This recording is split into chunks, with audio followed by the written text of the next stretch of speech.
باندوره لسر گهاندنا آلیکاری مادی ین جبو اوکراینای نابینن نه الجه انجام لیدان لسر اودیسا و نجی جبر لیدان لجهندن او آلیکاری هر روز بردوام دکن کار به دست اوکراینی روجا سشم گوت روسیا بندرا گرینگ یا اودیسای تک بر ده هولدانه که دا کو هلین دابین کرن و شاندنا چکن روجاوایی ین کو جبو کیو آستنگ بکه بله جبو دوی درباره ده دویجم بلکی روشا اوکراینای هر دچه به تایبتی داوا امریکای داجی پشت که فهم دزانن کو بره به آلیکاری هنکی بچوک نهاجی بر هر دچه بر فرهتر دبن آلیکاری و دبن سر آستا ام بیجن بر فرهتر لاوکراینایجی. بله صالح راپورتی که ترمان هیا لسر یارمتیکانی لەسەر یارمەتیەکانی ئەمریکا بۆ ئۆکرانیا دەڕۆینە لای راپۆرتەکەی دیکەمان. نۆی مانگی پێنج لە زۆربەی ئوروپا بە ڕۆژی سەرکەوتن ناسراوە و لە رووسیاش ئەو ڕۆژە پشووی فەرمیە و یادی سەرکەوتنی یەکێتی سۆڤیەت بەسەر ئەڵمانیای نازی لە جەنگی جیهانی دووهەمدا لەو ڕۆژەدا دەکرێتەوە. هەردوو سەرۆکی رووسیا و ئوکرانیا لەو ڕۆژەدا وتاریان پێشکەش کرد و سەرۆک جۆ بایدنیش لەو ڕۆژەدا یاسای قەرز و بەکرێدانی بۆ ئوکرانیا ئیمزا کرد کە ڕێگا بە ئوکرانیا دەدات بە شێوەیەکی کاراتر داوای چەک لە دژی رووسیا بکە. یاساکە ساڵی 1940 یارمەتی هاوپەیمانەکانی ئەمریکایدا کە لە شکەسێنان بە ئەڵمانیای نازی بینەری راپۆرتێک بن لەم بارەیەوە. دوهی و ایرو یک دگرن سروک امریکا جو بایدن پروژه قانون زندی کرنا پروگرامکا سردم شر دوی جهان امضا کر کلوی دمی آلیکاریا روسیا و بریتانیا ولاتین دی کربو ده شر دیجی نازیان لوی جار دیجی روسیایه. توانین گوروز دکن سینور در باز کرنه و بهای شر نه ارزانه و خرادس کرن بهاتره. قانون لینت-لیز یا بکریدان آلاوین لشکری بو دیموکراسی و بروانی اوکراینا به پیشگیری کامزنا هر دو پارتیان گهشت اوفیسا بایدن که گهاندنا چکان بو اوکراینا ساناهی و لزگین دکد.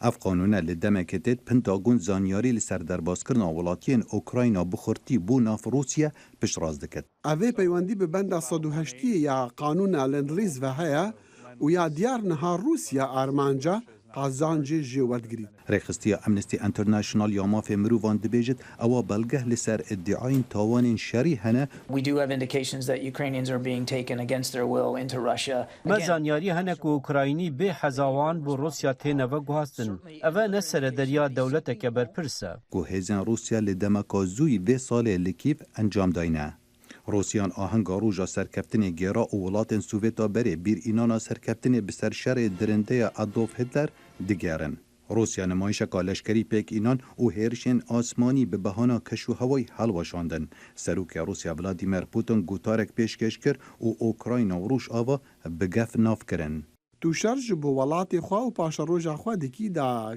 کسک وینین شر جیهانی دوام جبیر نکن حتی جبو بکوژان دجمنان و نازیان لجیهان نمینه. لی سروک اوکراینا ولودیمیر زلنسکی دویدیو که دالدما گوتارا پوتین در کفت خروج سرکفتنا اوکراینا را گهاند و گوت اوکراینا دست پارچکا ارد خو برنادن و امشری وکو بابو باپیرین خو بو پاراستنا پیش روژا زاروکن اوکراینا دکین. او کسین او توان درندهی رژیم هیتلری ایرو دوباره دکن و لدی فلسفه نازیان دچن سرنا کبن. حتی انها ولاتین یگرتین امریکا نزدیکی 4 میلیارد دلار جچک و آلاوین لشکری هر جدما دست پیکردن هیرشا روسیا ل 24 مهادو پیشکشی اوکراینا کرینه و سروک بایدن داخوازا 33 میلیارد دلار زیادتر حتی مهینه بو اوکراینا دکد.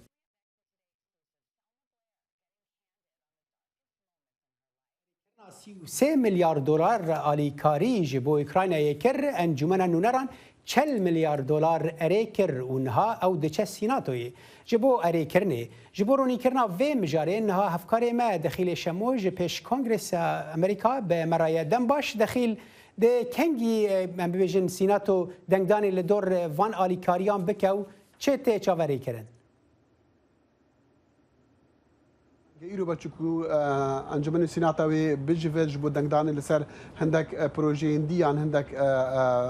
وەکو بچین بابەتên dî lê diyar ku sînat rengvedana heta radeyekî encûmenê nûneran jî wê bê pesendkirin ew biryara ku li encûmenê nûneran hatî pesendkirin em dibînin mesela ku Komarî Demokrat li ser mesela Ukrayna yekgirtîne yan yek helwestin îca çaverê têkirin ku bê pesendkirin bi sanahî û dizanin jî serok Biden niha dixwaze lezê bike li pesendkirina wê çikû li demekî nêzik li çend rojên dî ev alîkariyên berrevaniyê ji bo Ukrayna wê bidayî were ew dixwaze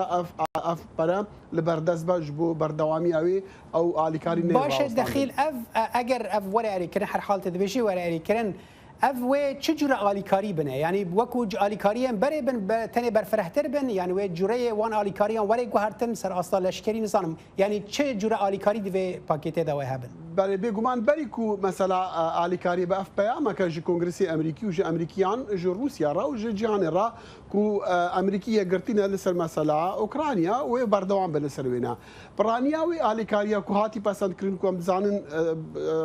پترج جدا خوازا سروکیه جی وی بو مثلا برافانی باش بدیم امزان مثلا آریکاری مروانی مثلا آبوری لی بو مثلا چکداری با مثلا چکی با بتایبتی جی وی چکی کو نها پیشکتنا روسیا د دریای دا د دریای رش دا به راوستاندن کوم دزانن او چندی هول دا کو ل ایریشی بندری کی بکا کو گل کی گرینگ جبو گهاندنا آلیکارین جهانی ج اوکراینیا را بتایبل جی آلیکارین چکی باشه دخیل اگر روسیا هول دا خو بر پرسن اوکراینی جی گوتن کو انا يعني كو روسان بندرك اوديسا جناف بر يعني جيم بيجن ايريش كر ودمي اگر ريل وان اليكاريان ورا گرتن امريكي كارن في درباره ده چه بكن يعني چاوا وان يعني ميكانيزما گهاندنا اليكاريان و چاوا اگر ريل وان هتا گرتن جالي روسان با ام نزان ام وكود بيجن من كان بيجن شكو ام قالك نا هداري او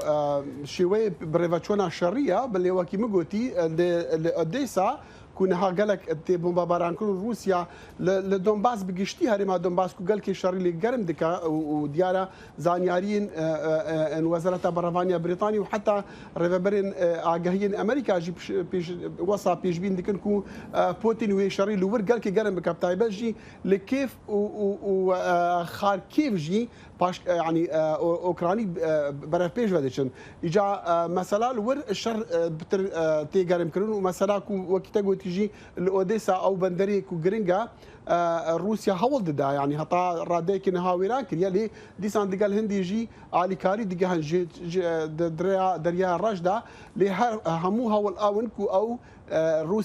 روسيا نكاره بقى راديك كو اليكاري راوصلي تشاب اجرمو وتشاب او سيناريو شرينا الرنجا ام داخل اجرام بدل برشافان كو روس دري بريدمك الي كييف وان نافچين ام بيجن باكور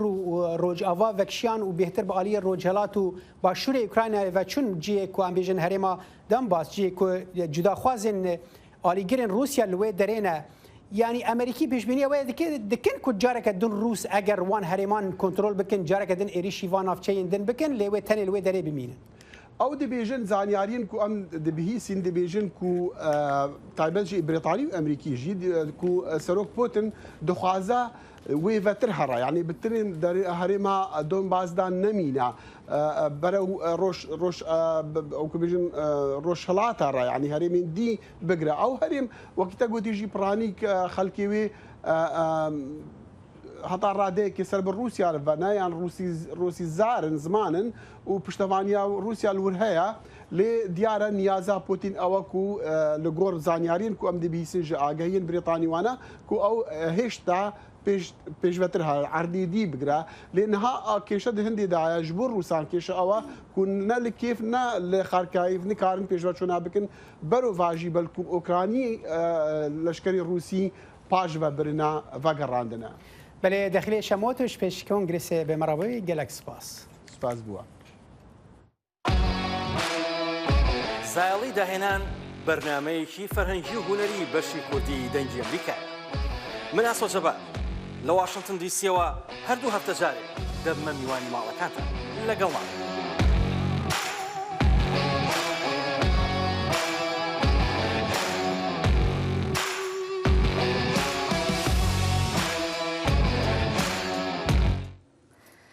سعید خەتیبزادە گوتەبێژی وەزارەتی دەرەوەی ئێران ڕۆژی دووشەمە لە کۆنگرێکی ڕۆژنامەوانیدا ڕایگەیان کە ڕێکخەری یەکێتی ئەوروپا بۆ وتوێژی ناوکی لەگەڵ ئێران ئەم هەفتەیە بە مەبەستی زیندووکردنەوەی ڕێککەوتنی ناوکی ساڵی 2015 سەردانی ئەو وڵاتە دەکا. خەتیبزادە ڕایگەیان کە ئێرنی کەمۆرا ڕۆژی چوارشەمە لە تارانی پایتەختی ئێران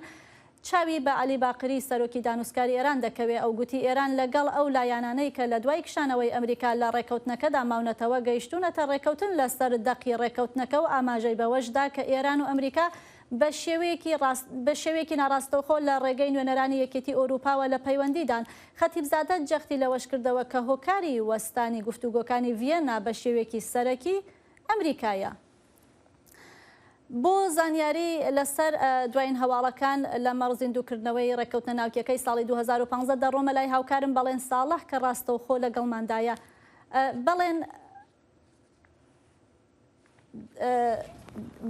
بەڵێن دەنگم هەیە؟ بەڵێ ئەو کاتت باش. ئەو کاتۆ باشتر. بەڵێن لەم ماوەی ڕابردوودا زۆر باس لەوە دەکرا هەروەک لە راپۆرتەکەشا باسمان کرد کە دەڵێن ئێران دەڵێ لە زۆربەی یان ئەمریکاش هەروەها دەڵێ لە زۆربەی بەندەکانی ڕێکەوتنی ناوکی بڕیاریان لەسەر دراوە و هەرماوە تۆ ئەوەی کە بە زووترین کات ڕابگەنرێ، بەڵام تاوەکو ئیستا یەکلا نەبووەتەوە. بۆ هۆکارەکە چییە؟ بەفراوەی کە جناب داماژۆ پێکرد زۆر دروستە. ئێمە لە ساڵی پارەوە کە توێژە ناوچیەکان لە ڤیێنا دەستی پێکردووە زۆر جار لە گەورە کاربەدەستانی ئەمریکاوە هەروەها بەشێک لە ئەوروپاییەکانیشەوە جۆمانەوە دەبێت کە دەڵێن کات بەبەریەوە نەماوە، بەڵام وادەیەک دیاری نەکراوە. کات بەبەریەوە نەماوە واتە درێژە کێشانی ئەم وتوێژە ناوچیانە ئەومان بیر نەچێتەوە. کۆمەڵە بیانوو هەیە لەلایەن ئێرانەوە هاتوۆتە ئاراوە. یەکێک لەوانە هێنانە دەرەوەی پاسدارانی شۆڕشی ئیسلامی ئێرانە لە لیستی تێرۆریستان. گرنگ ئەوەیە کە ئێستا وتوێژەکان گەیشتۆتە قۆناغێک نەبنبەستە نەکراوەشە، بنبەستە بەو ئەندازەی کە ئەتوانین بڵێین نەگەیشتونەتە ڕێکەوتنەکە و مۆر نەکراوە، نە ڕێکەوتنێکی کراوەشە چووکە پێدەچێت لە ڕەهەندی ڕێکەوتنی ناوچی ئێران هەوڵی ئەوە بدا بێتە دەرەوە. بەڵێن وەک نەتپرایز دوێنێک ڕایگەیان کە 70% ئەو با بڵێن سزانەی کە بەسەر ئێرانە سەپێنراوە بۆ سەر سوپای پاسدارانی ئێرانە. بەڕای تۆ بەم پێیە ئایا ئەگەری ئەوەی هەیە مادام 70% سزاکان بۆ سەر ئێران سوپای پاسداران دەگرێتەوە بەو پێش کە وەک دەزانیت لە نێو ئەمریکا بەتایبەت لەلایەن کۆماریەکانەوە زۆر فشار دەخرێتە سەر بایدن کە سوپای پاسداران لە لیستی تێرۆران نێتە دەرێ. پێ دوایە ئەگەری ئەوەی هەیە کە ئەمریکا نەرمی نیشان بدا بەرامبەر بەو پرسە و سوپای پاسداران لە لیستی تێرۆردا بهێنێتە دەرێ؟ بە سەرەتا بەوە دەست پێ بکەین. جێک سڵڤان ڕاوێژکاری ئاسایشی نیشتیمانی ئەمریکا لە یەکێک لە کۆڕبەندەکاندا لە وڵاتانی کەندا و جەختی لەوە کردەوە کە ئەمریکا هیچ پلانێکی نییە سوپای پاسدارانی شۆڕشی ئیسلامی ئێران لە لیستی تێرۆریستان بێنێتە دەرێ. ئەمە خاڵێکی تر هاوپەیمانەکانی ئەمریکا لە ناوچەکەدا بە تایبەتی ئیسرائیل، عەرەبستانی سعودیە، میرنشینە یەکگرتوەکانی عەرەب نیگەرانێکی زۆریان هەیە نەکرد بەرامبەر بە ڕێکەوتنە ناوچیەکە، بەڵکو بەرامبەر بهێنانە دەرەوەی سوپای پاسدارانی شۆڕشی ئیسلامی لە لیستی تێرۆریستان. سزاکان بەڵێ زۆربیان سەپێنراونەتە سەر پاسداران لە ئێراندا، بەڵام ئەومان بیر نەچێ هەر هەمووشی پەیوەندی هەیە بە ڕێکەوتنە ناوچیەکەوە. بەڵام هەتا ئێستا کە قسەی تیادا دەکەین ڕێک ئەوە ڕای ئەمریکایە و بە تایبەتی ئەم بەڕێوەبەرایەتی بایدن کە مەسلەی پاسداران لەگەڵ بەرنامەی ناوچیدا دوو دۆسەی تەواو جیاوازن. باشە بڵێن ئەگەر بە کورتی وەک دوایین پرسیار وەڵامی ئەو پرسیارم بدەیتەوە کە وەک دەزانی ئێران پرۆپاگەندەیەکی زۆر دەکات سەبارەت بەوەی کە سەرکەوتوو بووە لە ئەو دانوستانەی ڤیێنا و دەشڵێ ئێمە لە با بڵێن هێڵە سوورەکانمان دەست ناکێشین. پرسیارەکە ئەوەیە بەڕاستی ئێران سەرکەوتوو بووە؟ بەفراوەی ماگەر بێت و پێداچوونەوەی بکەین بە مێژووی زیاتر لە 40 ساڵەی کۆماری ئیسلامی ئێراندا هەمیشە لە قۆناغە جیاوازەکانیشدا هەمیشە شکستەکانی گۆڕیوە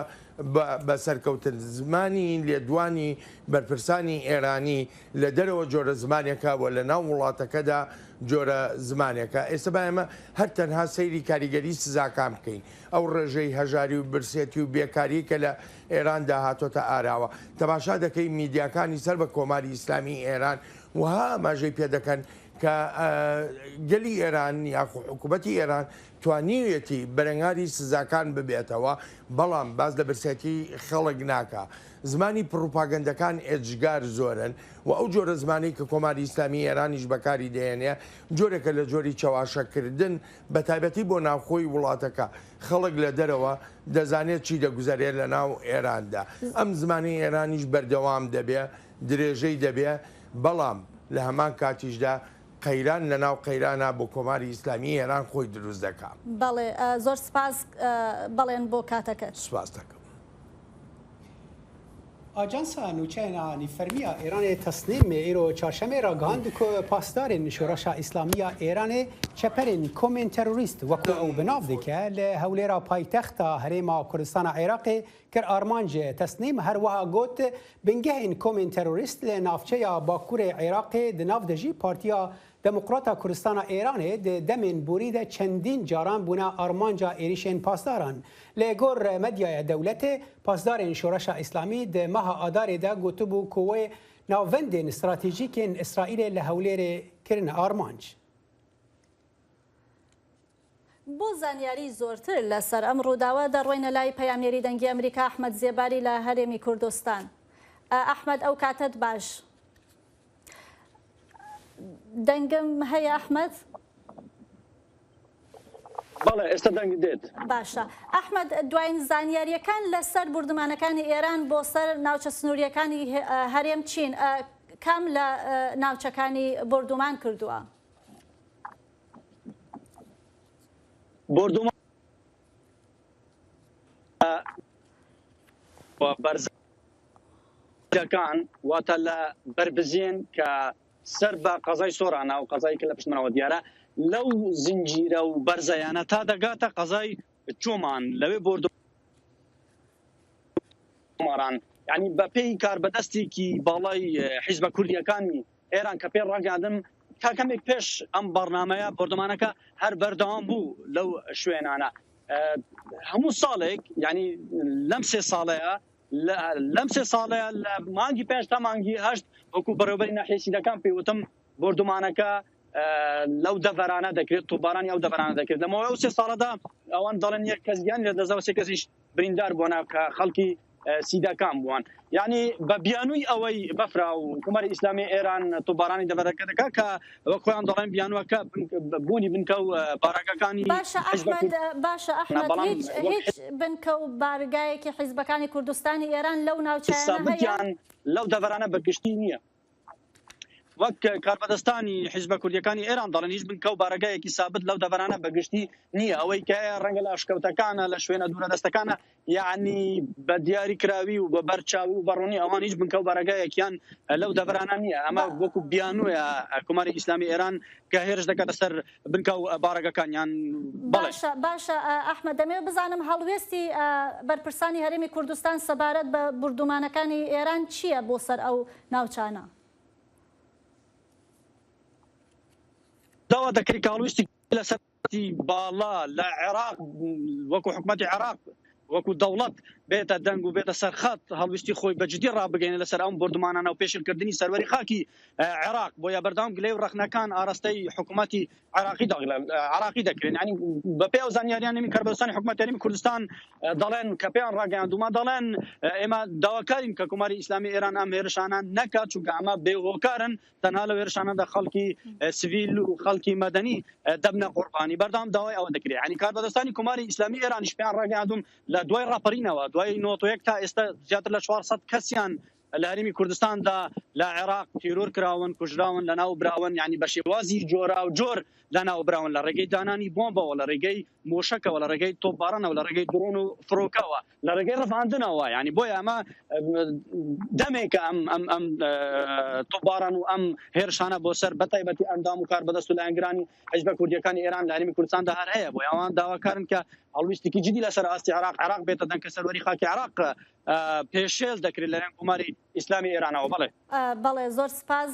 ئەحمەد زێباریمان لەگەڵ بوو لە هەرێمی کوردستانەوە. بەڵێ ساڵح بەداخەوە وەک پامنێرمان باسی کرد بردومانەکانی ئێران جیا لەوەی کە هەتاوەکو ئیستا لەوانە بێت زۆرێ لە ئەندامەکانی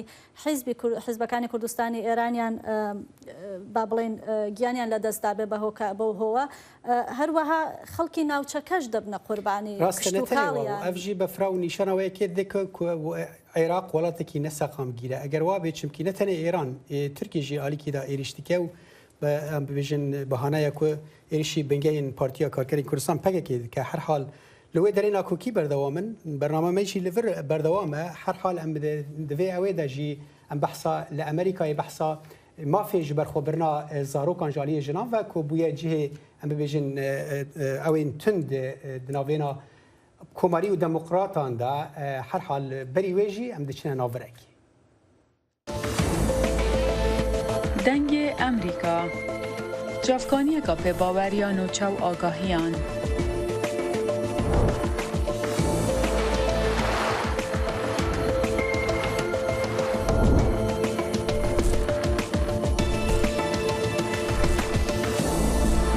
برای مالپەر و پلاتفۆرمên میدیا civakîya dengê Amerîka bala xwe bidin pêzanîn û nûçeyên cîhanê.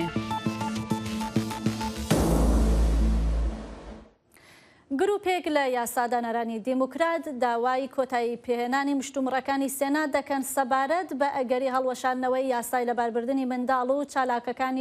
چالاکیەکانیش بۆ پاراستنی مافی لەباربردن لە ویلایەتە یەکگرتووەکان لە گەشەدایە و هەر بەردەوامە. نوێنەرانی دیموکرات دەڵێن ئەم پرسە کە تەنیا ژنان و چینی هەژاری کۆمەلگا زیاتر دەکاتە قوربانی دەبێت ڕابگیرێت و پەرەی پێنەدرێت. بەری بریارە دادگەها بلند یا کۆ دیارە دێ مافێ دەستوریە ji berxwebirnê li Amerîkayê bi dawî bîne Wezîra Xezîneyê Janet Yellen roca sêşemê got ku rakirina mafê jinaniyê ji berxwebirnê dê bandorên pir ziyanker li Amerîka hebin. Wê got ez bawer dikim ku rakirina mafê jinaniyê ji biryardayîna li ser anîn û ji berxwebirina zarokan dê bandoreke pir ziyanker li ser aboriyê bike û dê jinan bi 10 salan li paş bihêle. Roe v. Wade û gehîştina bîma saxlemiyê di nav de jî ji berxwebirin bû sedema zêdebûna beşdariya di karan da û hêşt ku gelek jin dibistanan biqedînin û dahata wan zêde bibe. Demokrat hewl didin rê jî li vê reşnivîsa dadgeha bilind bigirin û di demekê da ku wan piştgiriya encûmena nûneran heye ew dê li Sînatoyê rastî rêkeberiyeke tund bên. Ji bo agahiyên bêhtir di vê derbarê de niha hevkara me Özlem Yasak ji navenda nûçeyên dengê Amerîka bi me ye dem baş Özlem îro wê demokrat li Sînatoyê çi bikin? Dembaş Salih, evê îro kanûna pêşnivîsa kanûna demokratan ku di berfembara 2021 de dibin kanûna bi navê parastina saxlemiya jinan were senatoyê û peyvajoya dengdanê were dest pêkirin wekî têzanîn ku piştî ku medya Amerîkî di sisiya guleyanê da pêşnivîsa dawiya kanûna dadgeha bilind eşkere kir demokratan û bi fermana serok Joe Biden ev pêşnivîsa de mudestanîn Kongresa Amerîkî lê xweya dike ku ew demokrat rûbirûyê gelek astangiyan bibin ji ber ku komariyên li senatoyê diyar kiribûn ku û diyar dikin ku ew dijî vê pêşnivîsê derbikevin. Baş e yani li Sînatoyê wê çi ew bibe ez dibêje ez bawerim هناك كوماريا بحثا او ام بيجن ميكانيزما فيلوباستر بكن او بتخوازم تجهنكي جبينارا شيروفا بكي فيلوباستر چاوا دبل سيناتوي بله صالح فیلیباستر شوازک تکنیکی یا کنگرس تکانه یا کنگرس امریکیه اگر partiyek yancı komariye partiyek yancı komek diji peşnivise kanuni be dukarın bu karanina şevaza filibastır nikaşın ser ve kanuni direj bikin daku ve kanuni asten bikin yancı bitevahi derhısına ve dereng bixinin. Te peşbini kırın ku Kongresa Ameriki jibo dengdan despênekin ev komari ve şevaze bikar bixinin u bo davi kirina filibastırê jî kanunek cuda pêwîst ku şest endamên civata senatoran gerî dengê xwe bidin lê ji ber ku bi tevahî Kongresa Amerîkî de sed kursî hene û ev sed kursiyan di navbera komarî û demokratan de dabeş bûne xweya nake ku demokrat deh endamên komariya qenc bikin ku alîkariya wa bikin û pêvajoya filîbastırê bidawî bikin. نلچاورية باشا أزلم يعني أفنا كوكين كهنة دناب الكونغرس هر حال لدرفة لناف جادية أمريكية جد نافينا آلي جرين كوماري وديمقراطان داو آلي جرين جبر خبرنا زاروكون وأم بيجن دجبرين ويجي هنا لسر عرضي خو بيشاندان دبن چه آگاهين نود في درباره دل جمته هنا بله وکی می راپورتن خویانی بری دایجی پارو کربون ج سیسی گلانی ورول سرانسر امریکی هم بر و هم جی بو پیشگیریا و پیشنویسا دادگه ها بلند یا سر مافی جبر خو برنه گلک خو پیشاندان تنه کرن لگلک جیان گلک کس هاتن دسته سر کرن جارجار نانجی تندودشی هات دیتن آنها حال بر کنگرسا امریکی بریا دنگدان دست پی بکه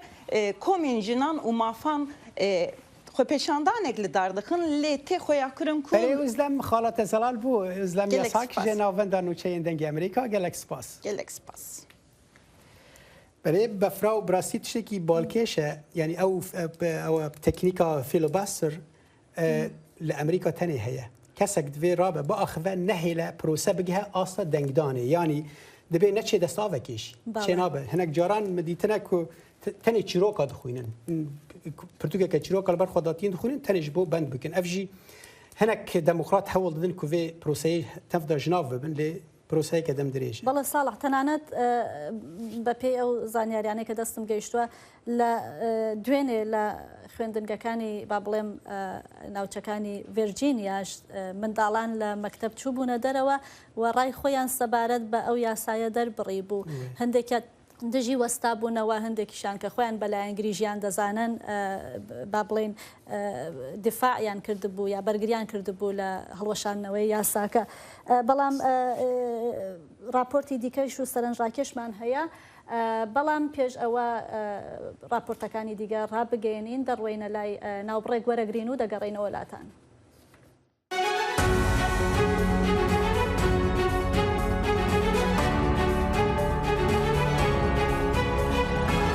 چاوی واشنگتن بەرنمەیەکی هەفتانەیە لە بەشی کوردی دەنگی ئەمریکاوە ئامادە و پێشکەش دەکرێت من بەڵێن ساڵح هەموو ڕۆژانێکی هەینی لەگەڵ پسپۆڕاندا تاوتوێی گەرموگورترین بابەتی ڕۆژ دەکەین لە پەیوەندی بە سیاسەتی دەرەوەی ئەمریکاوە لەگەڵمان بن.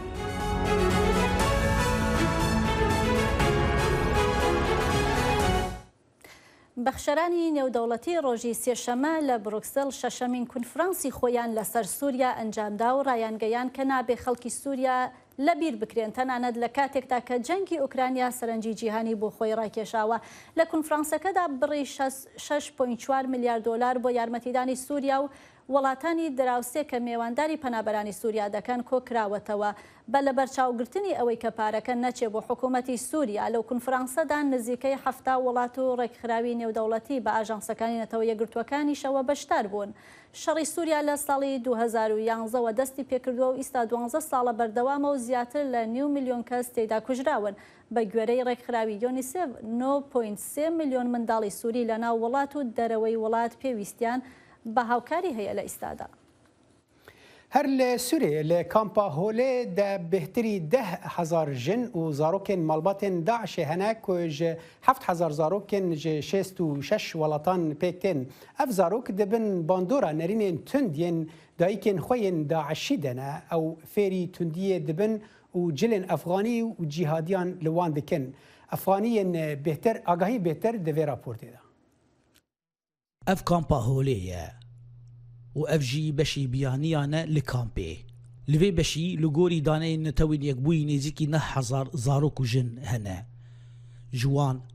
7,000 زاروک هنه جشیست و 6 ولاتان لوی داره جنن مالباطن داعشی بردوام زاروک خواسر ایدئولوژیا داعشی پروردت کن هن جوان لپیش کمیره دراوین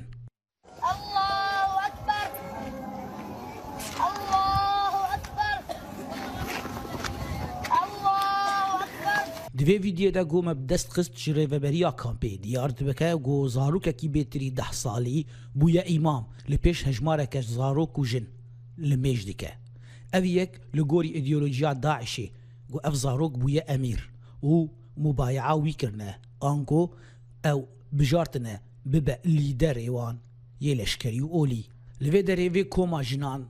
اری کرنگو با آخوین دبی جنگو بجلو برگن زاروکن وان ين جهاديستانه دي او ببن جهاديستين بيشاروشي نعم ان شاء الله مجاهد ان شاء الله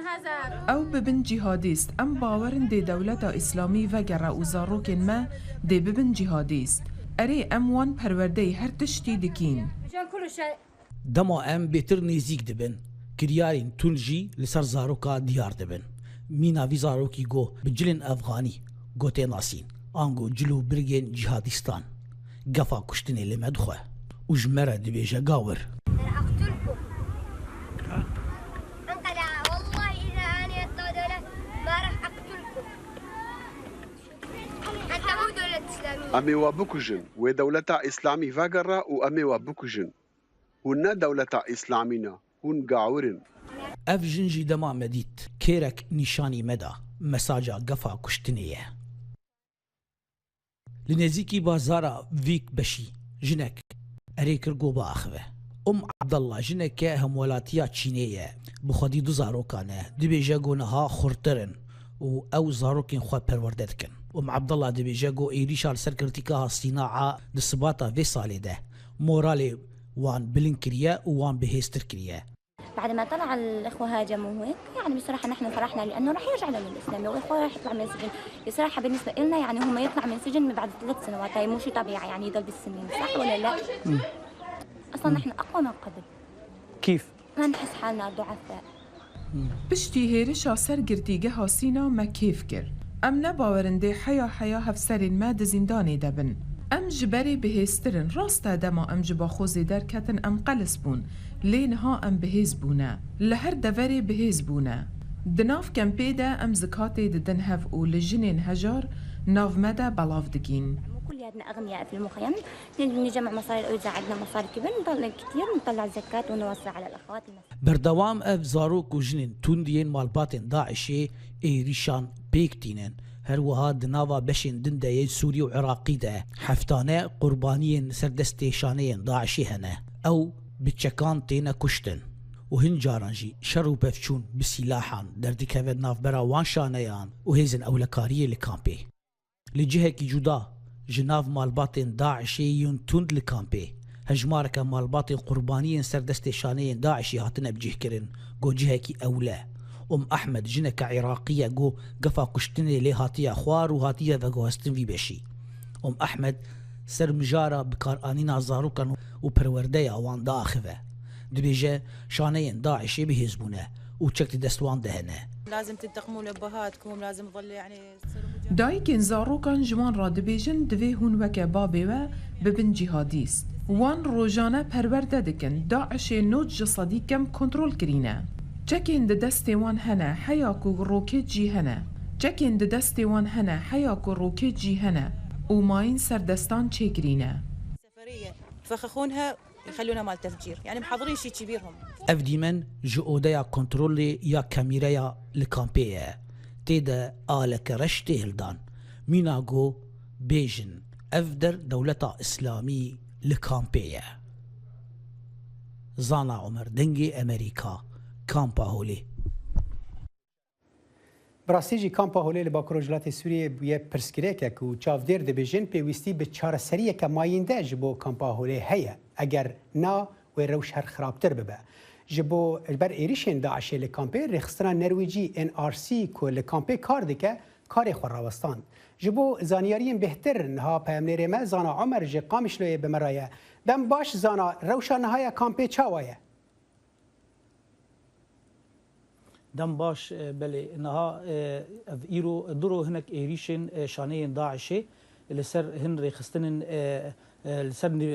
اوفيسن ريخستن قولوي داري كارت كن وك نهاتا بري ان زمان جي ان ار سي ايريشك لسر هاتو بو تشيكرين ان ار سي نها كاري خورا وستان لي هن اوفيسن دنجي وك تختورن سينورنا ناس او جي لراستي ايريشك هاتو بري نها لي نها او بردوام دكالي هن تدبير هاتنا قرتن شخوا ان ريخستن دن وكي هاي باصور كردجي تدبير او لكاريه زيدا كرنه دنافا روشكي بر مترسيدار ده اوجي كاردكن باشا زانا اگر افري خستن كاري خورا وستينن وام دزانن بريجين توين گرتي باواكي راست راس اليكاريا ناگين نافا كامبا هولي ودمي خلكي نافا كامبي دا وي چاو بك يعني بيويستين خلكين روجانا وي چاو بگن وان اگر افري خستن مروواهيجي كاري خورا وستينن جخوا لغوري شوباندني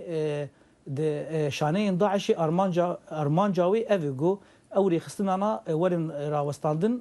روشكي برچيبونه او تبليهبونه د هندري كامبيتا ور تشيكرن داكو روشن رافي يان بروتستوي مزن شر دركفن او دخوازه هنكي خرجر وتبليهبيه تشيبك داكو سوديجي بكري دملي اولهيده دبغو هن ارمانجنوي رافي هنا ان هنك اذن هنا شخوا نزيكي حفتي حزار كسي يعني جو اوري خستن هاتن راوستاندن كاري خوا راوستاندن وي دمي وي يعني نتني روشكي الوزي نتني دواري اولهي ذهبه ويروشك الوزي دواري مروفيد قلكي مزجها باش زانا اگر ام زان كو ريفبريا خوسر جبري واجد ولات جواكا نافر تويد خوازك وان چكدارن داعش يانجي كماني زاروكن وان ببن ولاتن خل و دري يان دادگاه بكن يانو پرورده بكن ريفبريا خوسر دوي درباره دا باواكي دمكين ها چه چاره سريه دكاره دابين بكل كامبي بله نهاد وقت تدبير اولكاري دكار دابين بكين نهاد كامبا هولي هاتيه دابشكرين لسر بشان هناك دفرجي هاتنا فقطاتن جيرد بيجن دفرين اولا بتايبتي او كسن جو لراستي قفانتين ان دربل وان كتنو بريندار بونه جالي شانين داعشي وان فدقاتين ودخن دفرك اولده جدر فيفي تدبير اولكاري دربا كامبي هاتنا اسكرن لدنافا كامبي دي لغوري شوباندني بشف كامب نافا كامبي ج كنترول دردكوي و د جير كنترولا شانين داعش دنه بتري كسكي جومديد وقت رابور جد هبو بيشفتشونا گچبوي جو داعش سلاح هجمارة سلاحك مزنقش يدستويد نافا بلي خالات زلال بو زانا عمر بامنير ما قامشلو جالكس باس بو واغا هي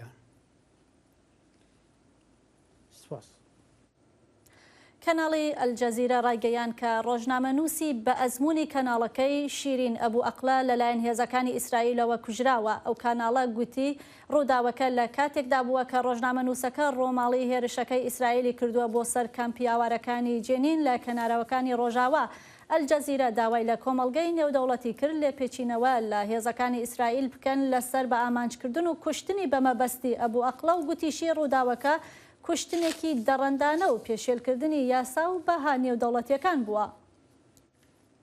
ڕۆژنامەوان و چالاکوانên ئەفغانی کو ڕەڤیانە پاکستانê پشتی ku Talîbanê di tebaxa 2021 da destelatdariya xwe li Efxanistanê bi dest xist dibêjin ku ew li ser siberoca xwe ya li Pakistanê bixemin û bang li civaka revnetewî dikin ku alîkariya wan bike û wan ji welatekî sêyem bi cih bike.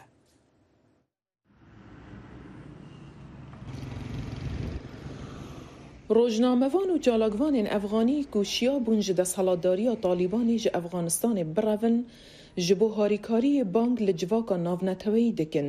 Ew dibêjin ew li Pakistanê neemînin ji ber bandora Talîbanê li welatî. ما ترس ما از همکاری طالبان پاکستانی با طالبان افغانستان هست. طالبان پاکستانی راستاوراز به طالبان افغانستانی تکلی هنه. اگر طالبان لافغانستان کسکی بکنه آرمانج اشکره کوه بریکا طالبان پاکستانی هرشه لوی کسی بکن. پشتی کو سالا بوری طالبان دستهلاتداری جنوب به دستخوا و اینا باندورن تند لسر روزنامه‌وانان و مدیایان دانان.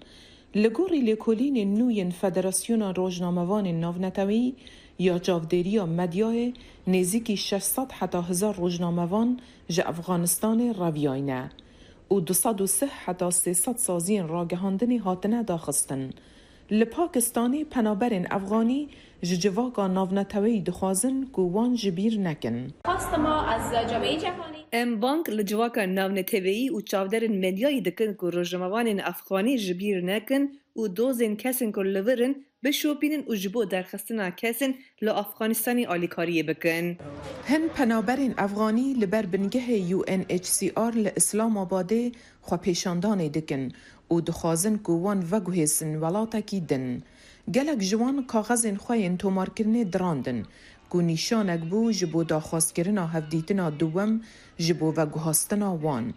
Ew dibêjin ev 8 mehin ew li Pakistanê ne û hê jî li bendê ne. îro em beşdarî vê xwepêşandanê dibin. Me kaxezên xwe çîrandin tenê ji bo ku dilê xwe xweş bikin. Ji îro pêve em tiştekî naxwazin lê em dibêjin hêdî bes me bikujin. Mîna ku dirûşma me dibêje. Piştî desthilatdariya Talîbanê li Efganistanê di meha 8 ya sala 2021 kontrol bi dest xwe vegirt, Amerîka û hevalbendên wê bi hizaran Efganî ku jiyana wan di metirsiyê de bû ji welat derxistin. Her wesa bi hizaran Efganî ji ber tirs û kontrola Talîbanê reviya newelatên dewrûber û cîran. نوێترین هەواڵ و زانیاری خێرایی و متمانە لە فەیسبووکی دەنگی ئەمریکا. مۆزەخانەی ئەناتۆڵیا لە قەراقڵای ئەنکەرە لە ساڵی 1921 دامەزراوە. ئەم مۆزەخانەیە گەلێک ئاسواری شوێنەوارە دێرینەکان لە خۆ دەگرێت. پەیامنێری دەنگی ئەمریکا ئەیوب دیمێر لە ئەنکەرە سەبارەت بەم شوێنە سەرنجڕاکێشە راپۆرتێکتان پێشکەش دەکات. Müzeya Şaristaniya Anatoliyê di Kuntara Qela Enqerê da li derî Bircan di sala 1921 da di du avahiyê Osmaniyê de hatiye damezrandin. Ev her du avahiyên ku xizmeta vê müzeyê dide cara yekem di sed sala 15 da li bazara Hespan hatiye durustkirin.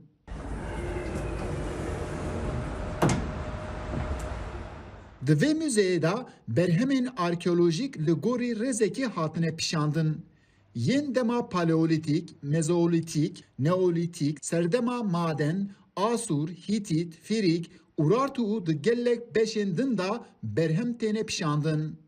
Kesên ku di derkê müzeyê da daxilî hundir dibin yekser dema paleolîtik pêşwaziya wan dike. Yên ku li vê derê digerin xwe di nav dîrokê da hîs dikin. Yek şivan jî ji Iraqê Geştyar Haydar Mahmudê. Tarîx Tirkî العميق. Di vê muzeyê de hemî serdemên mirovahiyê hene. Ez li vê derê dîroka giştî di carekê de dibînim. Aşûrî, Hîtî û yên din. Li her aliyên Tirkiye berhemên ku hatine komkirin di vê muzeyê de hatine pêşandan. Dema ez digerim ev berhem yekser min dikşîn nav dîroka xwe û ez jî bi vê yekê kêfxweş bûm. Di vê Müzeya Şaristaniya Anatoliyê da berhemên ku li çar aliyên Tirkiye hatine dîtin têne pişandin. Di salona berhemên kevir da peyker û rolyefên Hitit û Asur herî zêde derketine pêş. Dîsa di vê müzeyê da fîgürên kevir, wêneyên dîwar, potên seramîk, gelek berhemên metal û kevir dikarin bibînin. Li vê derê fîgürên xwedevan da kîbela jî gelek girîng têne dîtin. Kîbela jineke û wek sembola zayînê û nîrxê jinê tê binavkirin.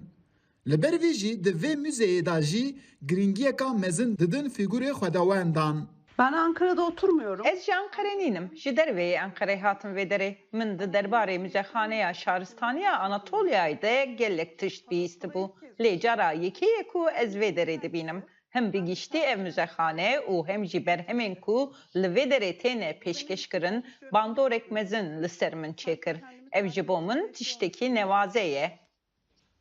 Di vê müzeyê da berhemê ku têne pîşandin ji wan gelek ji bo bikêrhatinê hatine durustkirin û gelek jî wateya wan ya sembolîk hene. Ji van berheman yek jî dîska rojê an jî Peskuviya Hitît e. ev berhem berî zayînê 2500 sal berê hatiye çêkirin û ana wek sembola Enqerê jî tê bikaranîn. Peskuviyê ku di nav vê dîskê da disekine aştiye sembolîze dike. Li ber vê jî ev müze ji bo her kesî wateyeka taybet diyar dike. Ji van yek jî arkeolog Zeki Coşkun e. Bu müze benim için. Ev muzexane ji bo min ciyekî bêm vedanê ye. Ez pir cara ku tême vê derê û di her hatina xwe da li vê derê bi hestekî din vedgerim malê. Pêkanîne ku mirov bi yek yan jî du caran di berhemên vê derê bigihîje. Li vê derê deryayek berhemên dîrokî hene. Ez gavavana dibînim hestê min baş dibe. Muzeya Şaristaniya Anatoliyê di sala 1997 da li Swîsrê li bajarê Lozanê di nav 68 muzeyan da wek Muzeya Salê yekemîn hatiye hilbijartin. Li her derên dinyayê geştyar bes taybet têne vê derê û serdana vê muzeyê dikin. Berî pandemiyê her sal bi hezaran dahatin serdanê. Lê piştî pandemiyê di serdanê da daketineka dîtbar jî xwe nîşan dide. Eyüp Demir, Dengê Amerika, Ankara. داویا کورد کنکشن سلاوین فرهاد فلاحی خالد فتاح و بریوان یوسفی لی کنترلی و لیور استودیو بفراو نوری من صالح دمیجر بمینن دناف خیر و خوشیه ده هر شاد و بختور بن